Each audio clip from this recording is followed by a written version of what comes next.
Hey, Dot sisters and our friends across the globe. It is Shannon Crotty, founder and CEO of Polka Dot Powerhouse. Today, here with another amazing managing director interview. Today, we have the fabulous Susan Davis, who is our managing director of York, Pennsylvania, that chapter there. Hey, Susan, how are you? I'm great. Happy Thanksgiving to everybody. Thanks, Shannon. Thank you for being here. Okay, so I have so much to talk about with you. So, first off, for people who may not know you very well, tell us maybe like a condensed version of who you are and what you are Oh, passionate about. condensed version.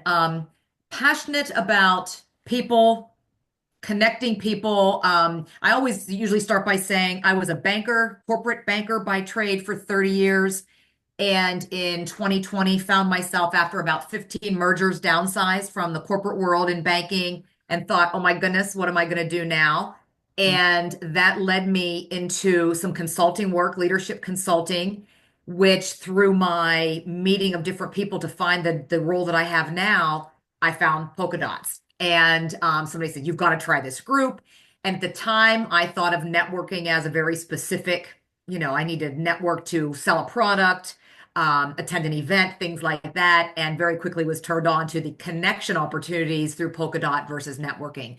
So banking now, leadership consultant, and joined Polka Dot in 2020. I have three kids, three adult kids, live in Pennsylvania. All three attended Penn State, so Penn State still has a big part of my wallet. But that's me in a nutshell. Just moved into a new townhouse and loving life. Awesome. I love it. Yeah. And you said something when you said it, I'm like, oh, I always say that.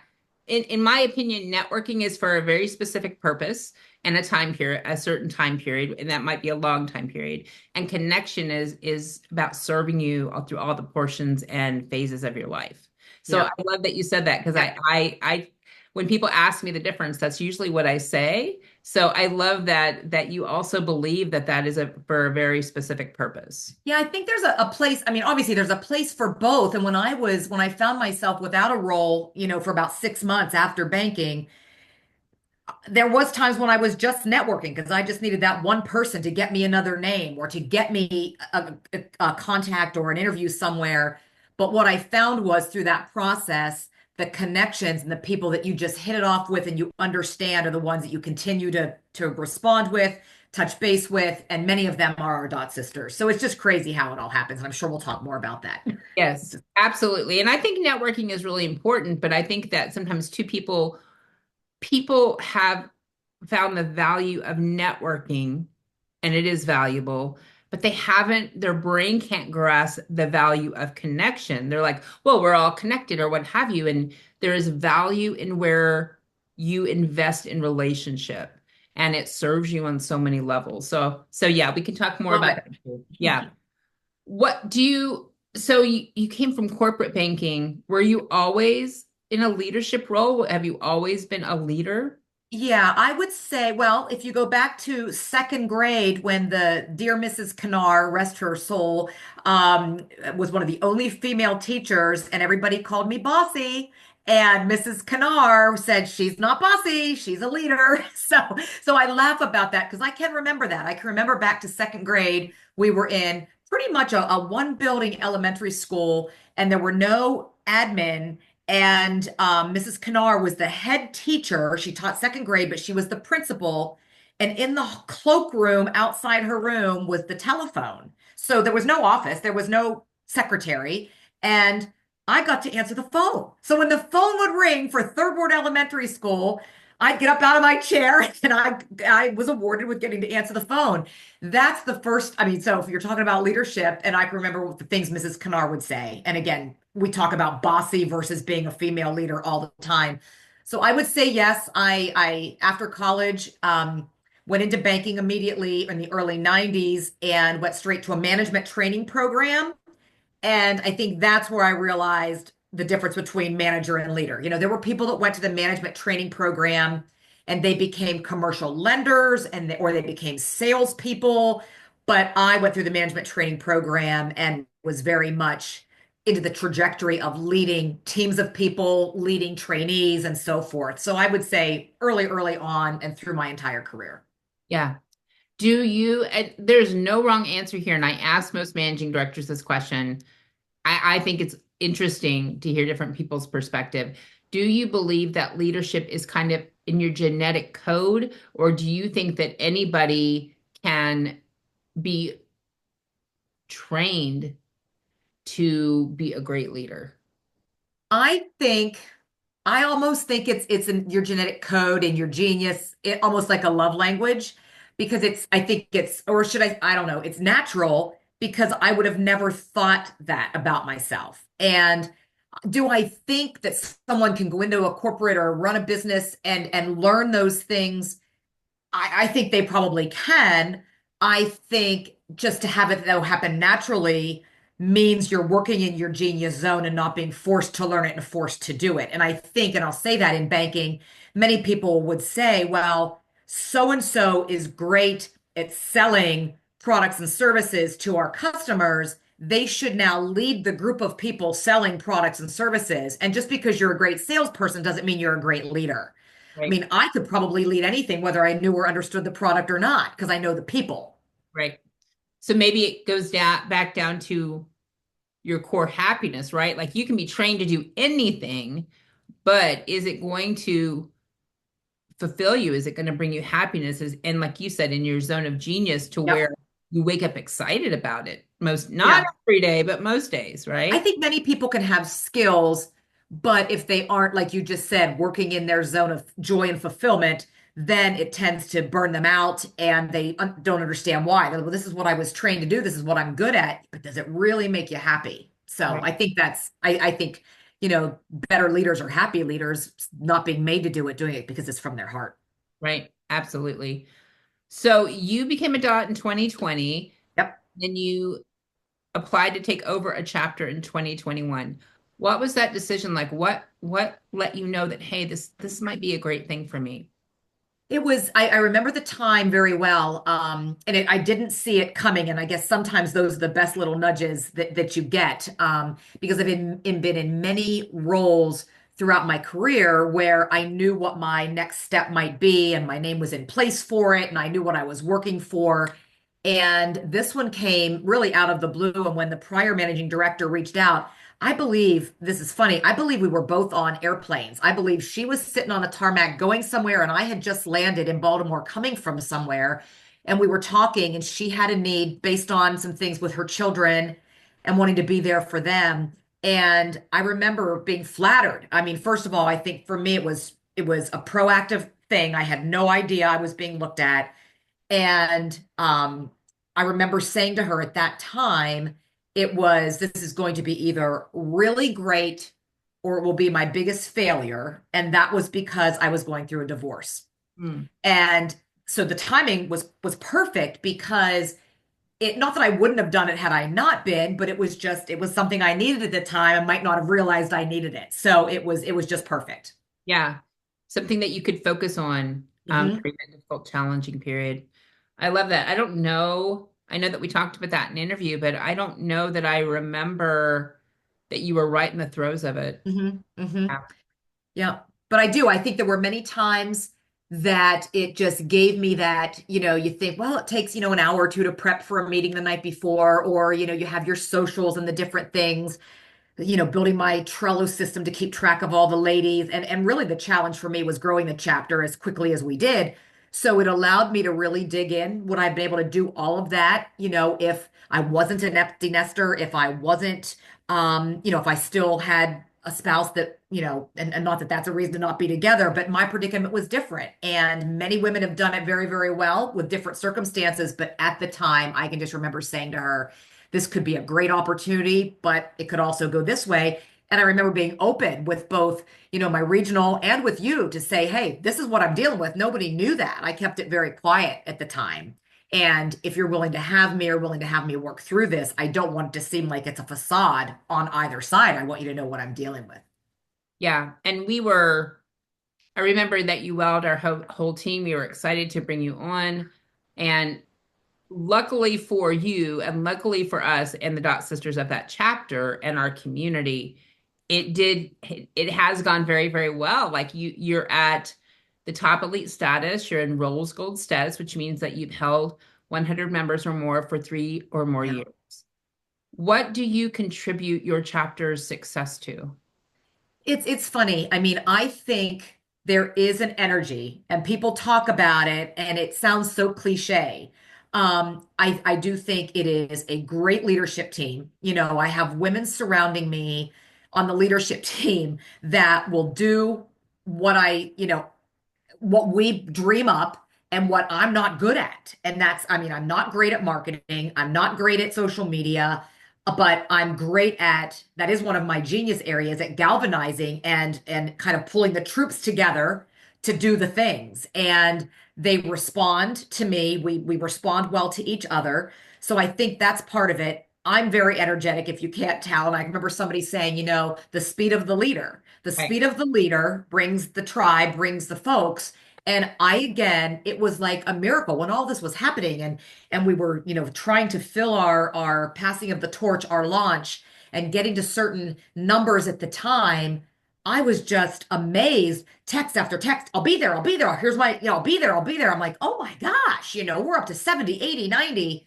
And, we grew from 150 or from 50 to 150 in like 6 months. It was just, and I do think it was just that energy. It was a feeding and then it was a sharing on social media. Everybody was talking. And so it's kind of like that old hair commercial, herbal essence. You tell two friends and so on and so on and so on. Right. And that's just what happened. And then we evened off and we got to a point where we've just kind of held steady where we're at for the past probably year and a half. And it's great. It's not about the numbers, but when you have numbers, you have to maintain or take care of those women. So Right. it's not just it's a number. It's a no. If that's not how many members we have, that's how many members I'm shepherding. That's how many members I'm taking care of. Right. And I think too, it's one thing, and it's an amazing accomplishment for a launch or for any other time period to touch a number, right? And I've seen some chapters where they've touched it and then it's like immediately they're shooting down. It's another thing. I mean, granted, I think that at the time of our qualification for celebration, you guys were like at 122 or something. Hmm.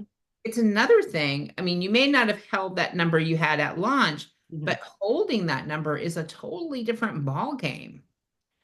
What do Hmm. you, again, are we back to that? Again, I know that your impression is it's energy, and I agree with you on Hmm. that. Leadership team. Um, Hmm. is it the fact that that chapter has strong boundaries and firm standards? Like what do you think that if I were to say, what's your ingredients for that recipe for secret sauce? What is it? So you've got energy, you've got leadership team. What else? Is there any I other think, sauce? we set up early on as well, just thinking back through, I mean, obviously, polka dots in general is an abundance mindset.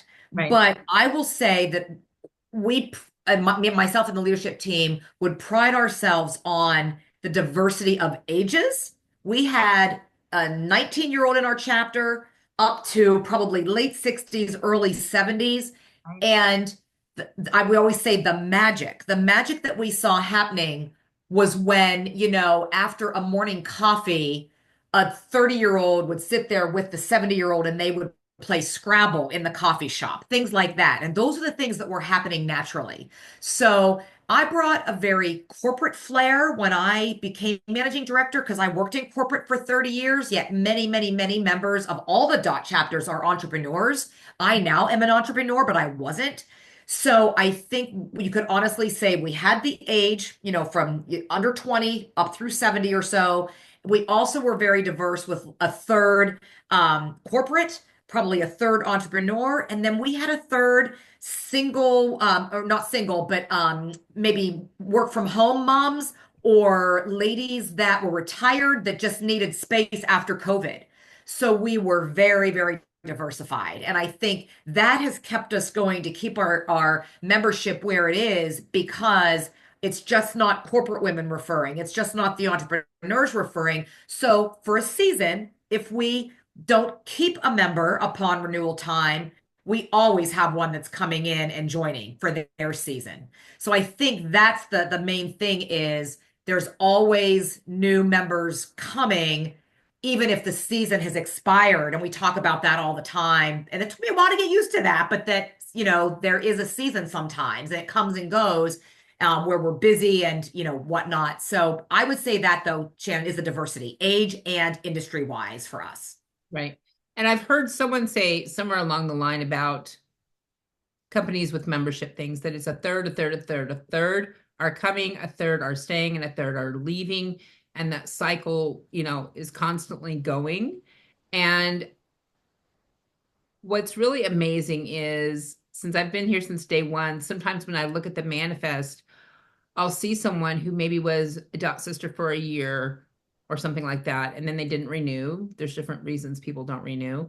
And then all of a sudden, 4, 5, 10 years later, this person is back in our community. And so you never know when someone is going to be in that population that's coming back in that needs that sense of connection again, or, misses people, or what, or their life has changed to a different stage of life and they need us in a different Mhm. way. So to me, it's an amazing opportunity to always be welcoming people, to be solid with the ones that are there on a constant basis. Mhm. And then also letting people know, hey, we're here whenever you decide to come back when they're leaving. So I love that. I love the diversity component because that for me was always what have wanted the community to be. I know that we have members who are 18, and I think our oldest member is 88 or 89. Different backgrounds, different ages, different um, positions in life, meaning like stages of life, different races, political beliefs, religious beliefs. All those things are important to me because I don't know about you, but I want to learn from people. Mhm. That's how we grow as people. I think I'll just tell a quick story about a member at the time that messaged me about a non-renewal. And that's the other thing is people don't just not renew. I'm in touch with everybody. I kind of do exit interviews so that I know what's going on. But this woman, and she was, not our oldest, but she was a little older. She was definitely retired. And she said, I don't think I'm going to renew this year. I'm just not sure it's my place. What do I have to give? Hmm. I picked up the phone and I'm like, listen, so and so, how can you even? This is the woman that would play Scrabble. I'm like, look what you're doing. You're meeting after a cup of gratitude, after a coffee with a 20-year-old, 30-year-old. You have life lessons. She actually homeschooled her grandchildren. I can't even imagine homeschooling my child, let alone my grandchild.